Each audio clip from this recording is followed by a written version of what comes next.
بسم اللہ الرحمن الرحیم۔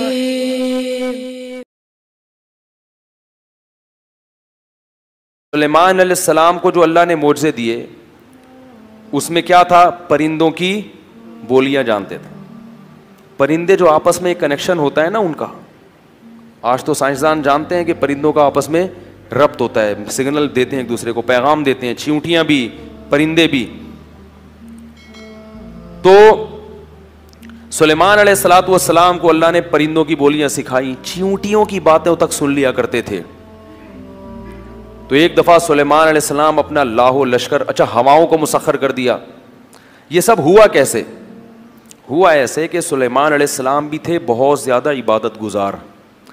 آپ نے جہاد کے لیے گھوڑے پالے ہوئے تھے، ان کو دیکھ رہے تھے بڑی خوشی سے، دیکھا بھائی ماشاءاللہ، گھوڑے تو ایسی چیز ہے نا، آدمی بڑا اچھا لگتا ہے جب گھوڑے کو دیکھتا ہے۔ بائکیں دیکھنے میں وہ مزہ نہیں ہے، آج لوگ بائکیں دیکھیں، واہ بھائی 125 ہے بھائی، ویلی لگا رہا ہے بھائی، گھوڑے پہ بیٹھ کے ویلی لگاؤ پھر پتہ چلے گا۔ تو سلیمان علیہ السلام اپنے گھوڑوں کو دیکھ کے کیا ہو رہے ہیں؟ خوش، اللہ نے مجھے اتنے گھوڑے دیے دشمن پہ حملہ کرنے کے لیے۔ اتنے مگن ہوئے اس دولت کو اور مال کو دیکھ کے کہ آپ کی عصر کی یا تو نماز قضا ہو گئی یا کوئی اس وقت معمول تھا ذکر کا وہ معمول قضا ہو گیا۔ سلیمان علیہ السلام کو پریشان ہوئے کہ اے اللہ، یہ تو جہاد کے گھوڑے تھے، میں ان میں مشغول ہوں تو تیری یاد سے غافل ہو جاتا ہوں، اور اگر تجھے یاد رکھوں تو ان گھوڑوں کی خبر گیری کون کرے گا؟ بات نہیں آئی سمجھ میں۔ بلکہ اس سے پہلے کیا کیا؟ آپ کو غصہ آیا کہ میں ان گھوڑوں میں مشغول ہو کر اللہ کی یاد سے غافل کیوں ہو گیا؟ حکم دیا کہ سارے گھوڑے ذبح کر ڈالو۔ کیا کر دو؟ یہ مال ہے جس نے مجھے اللہ کے ذکر سے غافل کیا۔ سارے گھوڑے کیا کر دیے؟ ذبح کر دیے۔ اب جب گھوڑے ذبح کر دیے تو پھر خیال آیا بھائی جنگ تو انہی گھوڑوں سے ہوتی ہے۔ کیا ہو گیا بھائی؟ غلط تو نہیں کہہ رہا؟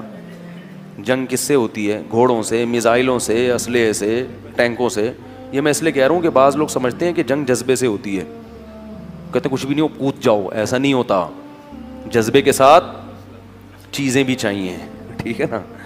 تو انہوں نے کہا یہ تو میں نے جوش میں آ کے سارے گھوڑے ذبح کر ڈالے، اب مجھے جہاد کے لیے گھوڑے بھی چاہیے، گھوڑے رکھوں گا تو پھر کہیں آج ایک نماز قضا ہوئی کہیں دوبارہ اللہ کا ذکر سے غافل نہ ہو جاؤں۔ تو اب اللہ سے دعا مانگ رہے ہیں، اے اللہ تو مجھے ایسی حکومت دے دے کہ میں ان اسباب اور وسائل کا محتاج نہ رہوں، تاکہ میں تیری عبادت کر سکوں۔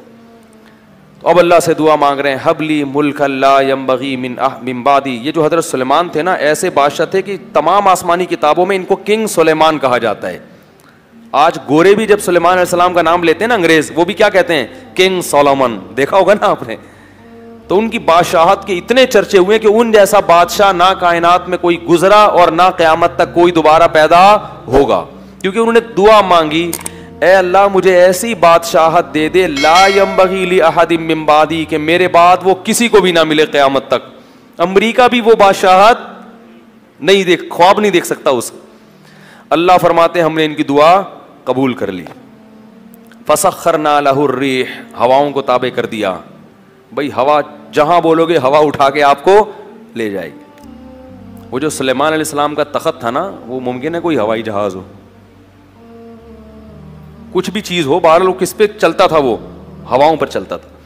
اور جنات کو تابع بنا دیا آپ کے، جو سمندروں میں غوطے لگاتے اور سمندر کی تہ سے ہیرے جواہرات نکال کے لاتے اور بڑی بڑی عمارتیں تعمیر کرتے۔ یہ جو احرام مصر ہے نا، این ممکن ہے سلیمان علیہ السلام کے دور میں جنات کی تعمیرات ہوں۔ تبھی تو یہ دنیا کا ایک عجوبہ ہے کہ بغیر جوڑ کے اتنی بڑی بڑی دیواریں پہاڑ کی چوٹی پہ لے کر کون گیا تھا؟ کرینے تو ایجاد نہیں ہوئی تھی، تو یہ پہاڑ کی چوٹی پر اینٹیں ہوتی نا تو ملا دیا ہوتا۔ آپ کہہ سکتے ہیں ہو سکتا ہے اس زمانے کے انسان اتنے بڑے بڑے ہوں، تو انسانوں کی جو لاشیں اس زمانے کی نکل رہی ہیں وہ اتنے بڑے بڑے نہیں۔ فرعون تو اتنا ہی ہے جتنا سب لوگ ہوتے ہیں، جو لاش ہے نا فرعون کی۔ تو عجوبہ اسی وجہ سے ہے کہ کوئی جوڑ نہیں ہے، کوئی اینٹیں نہیں ہیں، تو اتنی بڑی بڑی عمارتیں لے جا کے پہاڑوں کے رکھی کیسے؟ عین ممکن ہے، میں 100% نہیں کہہ رہا، لیکن عین ممکن ہے یہ انہی جنات کا کام ہو۔ جن تو جن ہے نا، صحیح ہے نا؟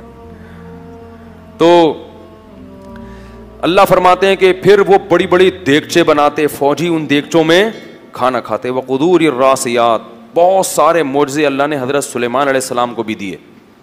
اور خواتین سے پیشگی معذرت کہ سلیمان علیہ السلام کی 100 بیویوں کا ذکر تو صحیح بخاری میں ہے, معذرت کے ساتھ. بھی ایک تھوڑا سا قصہ آ گیا درمیان میں. کتنی بیویاں تھیں سلیمان علیہ السلام کی؟ 100 بیویاں کم سے کم, جو صحیح ہے بخاری میں ہے. اس سے زیادہ کتنا تھی اللہ ہی بہتر جانتا ہے. تبھی بہت سے گوروں نے سلیمان علیہ السلام کا تذکرہ اچھے الفاظ میں نہیں کیا. انگریز جو ہے نا, بعض مورخین معاذ اللہ نقل کفر وہ سلیمان علیہ السلام کو عیاش پرست بادشاہوں میں شامل کرتے ہیں, ان کی تحریروں میں انگریزوں کی. جبکہ ہم یہ کہتے ہیں کہ پیغمبر عیش پرست نہیں ہو سکتے, کیونکہ نکاح کی کثرت عیش پرستی نہیں ہے. اس زمانے میں زیادہ جائز تھے تو انہوں نے زیادہ کیا. ہمارے ہاں شرطوں کے ساتھ جائز ہیں, شرط حقوق پورے کرے اور وہ بھی ایک حد تک. تو معذرت, بس جو خواتین کو تکلیف ہونی تھی ہو گئی. اب میں دوبارہ اچھی اچھی باتوں کی طرف آ رہا ہوں, ٹھیک ہے نا. وہ بھاگ جاتی ہیں بھائی, اگلے دن بیان میں ہی نہیں آتی, بھائی اب نہیں کر رہا, بس اب قصہ ختم ہو گیا. تو سلیمان علیہ السلام نے کیا ہوا کہ اتنی بڑی اللہ نے حکومت دے دی, اتنے سارے فوجی آپ کے پاس آ گئے. تو سلیمان علیہ السلام نے ایک دن قسم اٹھائی کہ میں اپنی 100 بیویوں کے قریب جاؤں گا اور اللہ مجھے 100 بیٹے دے گا, اور ان 100 بیٹوں کو اللہ کے راستے کا شہسوار بناؤں گا, میں مجاہد بناؤں گا. انشاءاللہ نہیں کہا. کسی نے کہا انشاءاللہ تو کہیں اگر اللہ چاہے, انہوں نے کہا بھول گئے وہ نا. تو وہ کسی ایک کو بھی حمل نہیں ہوا. یہ بھی معجزہ تھا. کوئی اور جو ہے نا آپ لوگ کوشش نہ کریں اس کی, یہ معجزہ تھا. کیونکہ بعض لوگوں نے اس کا بھی انکار کیا ہے کہ یہ کیسے ممکن ہے, یہ معجزہ ہے. لیکن انشاءاللہ نہیں کہا تو ایک زوجہ کو حمل ہوا اور اس سے معذور بچہ پیدا ہوا. سلیمان علیہ السلام کو احساس ہو گیا کہ یہ میں نے انشاءاللہ نہیں کہا تھا, اس کی سزا ملی ہے.